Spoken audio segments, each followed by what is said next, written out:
আমার অ্যালার্জির জন্য ওষুধ দিয়েছে, আমার হলো ব্যথার জন্য ওষুধ দিয়েছে, আমার হলো জ্বালা যন্ত্রণার জন্য ওষুধ দিয়েছে,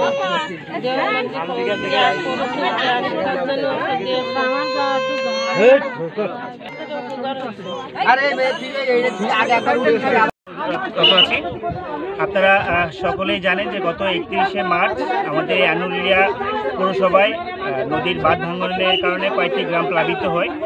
তো এই ক্ষেত্রে অনেক মানুষ পানিবন্দী ছিল।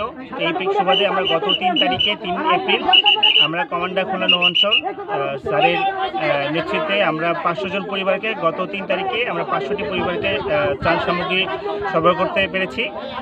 ওই তারই ধারাবাহিকতায় আজকে দ্বিতীয়বারের মতো এই অঞ্চলে কিছু পরিবার আমরা খবর পেয়েছি যে তারা এখনও ত্রাণ পায়নি। তো আমরা অবশিষ্ট যে পরিবার ছিল আজকে 250 জন পরিবারকে আমরা ত্রাণ, সাথে পানি, বিশুদ্ধ পানি এবং সেই সাথে আমরা মেডিকেল চিকিৎসা সরবরাহ করছি। আমাদের সাথে বিশেষজ্ঞ একটি মেডিকেল টিম আছে, যেখানে আমাদের ডাক্তার আছে। তারা এখানে বিভিন্ন যারা রোগী আছে তাদেরকে মেডিকেল সহায়তাটা প্রদান করছে। আমরা ইতিমধ্যে আপনারা জানেন যে বাঁধটির কাজ অলমোস্ট শেষ হয়ে গিয়েছে, মেরামতের কাজটি।